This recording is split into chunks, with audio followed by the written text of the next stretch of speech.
अब हम स्टार्ट करने वाले हैं माइक्रो इकोनॉमिक्स का एक बहुत ही छोटा चैप्टर प्रोड्यूसर्स इक्विलिब्रियम का, जो कि है बहुत ही इजी चैप्टर, समझने में आएगा बहुत ही ज़्यादा मज़ा। और चलिए स्टार्ट करेंगे हम अपना chapter. Who is a producer? Question आता है, प्रोड्यूसर्स इक्विलिब्रियम चैप्टर स्टार्ट करने जा रहे हैं, उसमें सबसे पहला क्वेश्चन आता है, भाई ये तो बताओ कि प्रोड्यूसर होता कौन है। हमने चैप्टर तो स्टार्ट कर दिया और हमें यही नहीं पता कि प्रोड्यूसर कौन होता है। तो मैं बताता हूँ, टेंशन मत लो। Producer is an economic agent who undertakes production of goods and services. He supplies those goods and services in the market to earn income by the way of profit. Producer बोले तो वह बंदा है जो production करता है goods and services का और उनको गुड्स एंड सर्विसेज को बेचता है मार्केट में इनकम को अर्न करने के लिए by the way of profit. The goal of the producer is to maximize the difference between revenue and cost. जितना ज्यादा डिफरेंस रहेगा रेवेन्यू में और कॉस्ट में, उतना ज्यादा प्रोड्यूसर को होगा profit. When difference is maximized, profit is also maximized. Suppose करो अगर प्रोड्यूसर सेल करता है 100 रुपीज की और उसकी कॉस्ट आती है 50 रुपीज की, तो उसका प्रॉफिट भी तो हो गया 50 रुपीज का।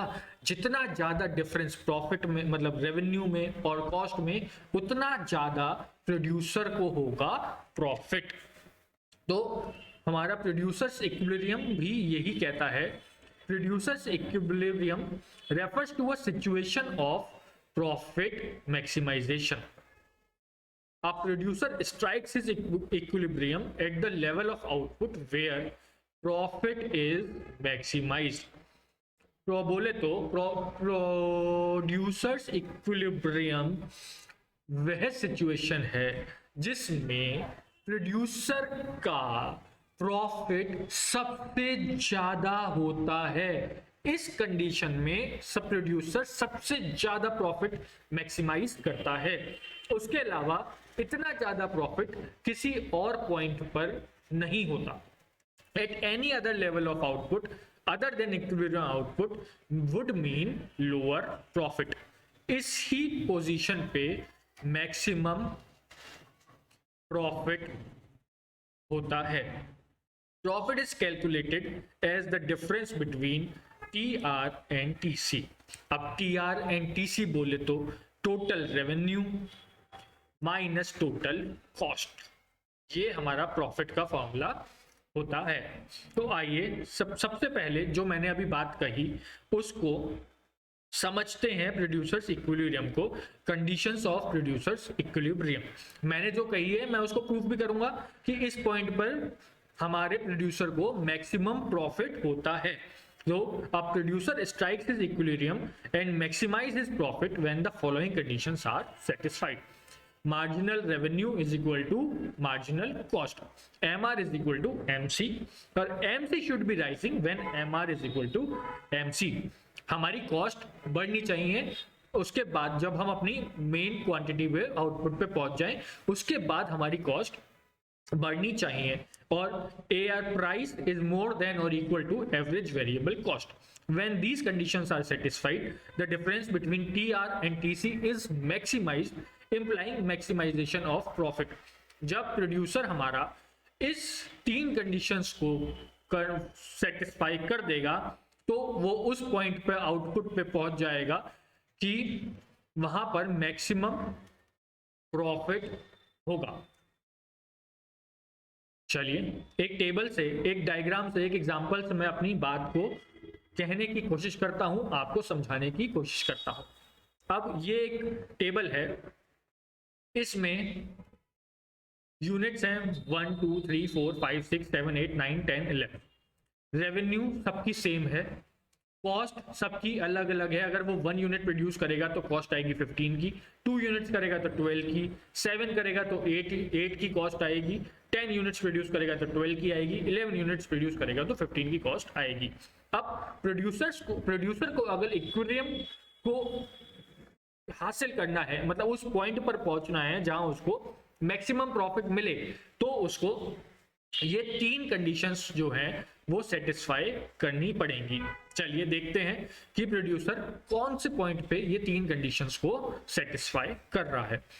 देखिए, चलिए सबसे पहले प्रोड्यूसर जो है 2 यूनिट्स बना के ही MR is equal to MC first condition को सेटिस्फाई कर रहा है, और सेकंड कंडीशन को वो सेटिस्फाई नहीं कर पा रहा है, MC should be rising when MR is equal to MC।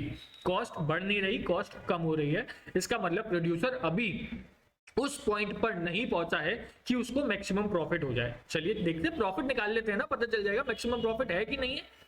तो प्रॉफिट्स एट 2 यूनिट्स, जब प्रोड्यूसर ने 2 यूनिट्स मैन्युफैक्चर करेगा तो उसकी रेवेन्यू जो आएगी वो आएगी 24 रुपीज की, 12 + 12, और उसकी कॉस्ट जो आएगी 15 + 12 इज इक्वल टू 27। तो हमारा जो मैन्युफैक्चरर है, जो प्रोड्यूसर है, उसको प्रॉफिट तो हुआ -3 का, मतलब अभी उसको लॉस चल रहा है, तो अभी वो इक्विलिब्रियम पर नहीं पहुंचा है। अभी उसको उस पॉइंट पे पहुंचने के लिए और यूनिट्स का मैन्युफैक्चरिंग करनी पड़ेगी, और यूनिट्स प्रोड्यूस करेगा, उस लेवल ऑफ आउटपुट पर पहुंचेगा तो वो मैक्सिमम प्रॉफिट कमा पाएगा। अब देखिए, सपोज करें प्रोड्यूसर हमारा 8 यूनिट्स मैन्युफैक्चर कर लेता है, तो उसकी रेवेन्यू जो आएगी 12 × 8 96 की आएगी। उसकी जो कॉस्ट आएगी मैन्युफैक्चर की 8 यूनिट्स को प्रोड्यूस करने की, वो आएगी 79 रुपीज की। तो प्रॉफिट आया उसका 17 रुपीज का। अब भी वो अपने मैक्सिमम प्रॉफिट पर नहीं पहुंचा, क्योंकि वो पहले ही कंडीशन नहीं सेटिस्फाई कर पाया, MR is equal to MC वाली। अब सपोज करो आप कह रहे हो सर अगर वो 9 यूनिट्स मैन्युफैक्चर कर लेगा तो वो प्रोड्यूसर इक्विलिब्रियम पे पहुंच जाएगा। क्यों? क्योंकि सर हमारा MC राइजिंग हो रहा है, MC should be rising when MR is equal to MC है, और हमारा लेकिन फर्स्ट कंडीशन तो सेटिस्फाई नहीं करी ना, MR is equal to MC तो नहीं करी, लेकिन वो इस पोजीशन पे प्रॉफिट 20 का कमा रहा है। लेकिन अगर वो इसके बाद 1 यूनिट और बनाएगा, 10 यूनिट्स बनाएगा, तो उसका जो प्रॉफिट है वो इस पॉइंट पर मैक्सिमम होगा, MR is equal to MC होगा। MC should be rising when MR is equal to MC, ये हमारे बढ़ रही है, इंक्रीज हो रही है, और AR price is more than और equal to average variable cost. ये तीनों कंडीशंस हमारी सेटिस्फाई हो जाएंगी। देखिए प्रॉफिट्स भी हमारा इस 10 यूनिट्स पे मैक्सिमम आएगा। MR आएगा हमारा 120 का, MC आएगी, कॉस्ट आएगी हमारी 100 की, प्रॉफिट आया मैक्सिमम 20 रुपीज का। अगर हम 9 यूनिट्स बना रहे हैं तो भी प्रॉफिट 20 कमा रहे हैं, तो क्यों ना हम 10 यूनिट्स बनाएं, जिससे कि हम 1 यूनिट एक्स्ट्रा बनाएं और ज्यादा प्रॉफिट कमाएं। लेकिन अब आप कह रहे हो कि सर हम 10 यूनिट्स पे भी 20 कमा रहे हैं, 9 यूनिट्स पे भी 20 कमा रहे हैं, तो सर 11 यूनिट्स भी बना के देख लेते हैं ना, 11 यूनिट्स हम बनाएंगे तो हमारा प्रॉफिट और बढ़ जाएगा। नहीं बच्चों, तब हमारा प्रॉफिट नहीं बढ़ेगा। क्यों? क्योंकि हम लोग ये वाली कंडीशंस जो हैं तब सेटिस्फाई नहीं कर रहे। पहली condition marginal revenue is equal to marginal cost, हमारी ये कॉस्ट हम बढ़ गई है और रेवेन्यू कम हो गई है, तो हमने पहली कंडीशन को ही सेटिस्फाई नहीं किया। MC should be rising when MR is equal to MC, हमें आगे का डाटा नहीं दिया हुआ तो हम इसे को छोड़ो, और price is equal to more than average variable cost, हमारा प्राइस भी कम हो गया है, तो हम इस कंडीशन में प्रॉफिट नहीं कमा पाएंगे। मैंने कैलकुलेट भी करके रखा है, प्रॉफिट एट 11 यूनिट्स में हमारा 17 रुपीज का आया, मतलब हमने मैक्सिमम प्रॉफिट जो कमाया है वो हमने 10 यूनिट्स पर ही कमाया है प्रोड्यूसर ने हमारे, और ये ही मार्केट इक्विलिब्रियम है। A situation where producer earns maximum profit. Okay, yes sir. अब देखते हैं हम abnormal profits, normal profits and subnormal profits. Abnormal profits कब होते हैं? जब प्रोड्यूसर एबनॉर्मल प्रॉफिट्स अर्न करता है, जब रेवेन्यू उसकी ज्यादा होती है, प्राइस ज्यादा होता है और कॉस्ट कम होती है, तो प्रोड्यूसर को होते हैं abnormal profits. Normal profits same condition होती है, जब हमारी रेवेन्यू और कॉस्ट सेम होगी तो नॉर्मल प्रॉफिट्स प्रोड्यूसर अर्न करता है। सब नॉर्मल प्रॉफिट्स बोले तो प्रोड्यूसर अर्न सब नॉर्मल प्रॉफिट्स और income losses when cost is more then revenue. Normal profits are defined as minimum return that the producer expects from his capital invested in the business. If the minimum return is not available, he will withdraw his capital from the existing use and shift it to the some different use। अगर profit वो नहीं कमाएगा तो वो business क्यों करेगा? वो चाहेगा प्रोड्यूसर कि मैं अपने प्रॉफिट कमाऊं, या अगर मुझे उस बिजनेस से प्रॉफिट नहीं मिल रहा है तो मैं कहीं और जाके उसको इन्वेस्ट कर दूं, जिससे कि मुझे कम से कम मिनिमम रिटर्न तो प्रोड्यूसर को हमारे मिले ना। तो इस वजह से वो कहीं और शिफ्ट कर देता है। ये है हमारा diagrammatic presentation of producers equilibrium MR MC approach पे। जो टेबल थी उसी के हिसाब से, उसी के अकॉर्डिंग हमने अपना डायग्राम बनाया है। 12 हमारी मार्जिनल रेवेन्यू 12 की बिल्कुल सेम थी। हमने मैक्सिमम जो प्रॉफिट अर्न किया है वो किया है इस पॉइंट पर। क्यों? क्योंकि हमारी अब इस पॉइंट के बाद कॉस्ट बढ़नी शुरू हो गई, हमारी रेवेन्यू सेम रही, और इसके बाद अगर हम एक्स्ट्रा यूनिट प्रोड्यूस करेंगे तो हमारे को हो जाएगा नुकसान, क्योंकि हमारी कॉस्ट बढ़नी स्टार्ट हो गई है। अब rational of the conditions of producers equilibrium. Condition 1 कहती है MR is equal to MC, revenue जो है कॉस्ट के बराबर होनी चाहिए। कि अगर एमआर एमसी इक्वल नहीं होगी तो यहाँ पे डिफरेंस होगा, स्कोप होगा, मतलब एक गुंजाइश होगी कि फर्म इंक्रीज कर सकती है difference between TR and TC, implying there is a scope to increase the profit.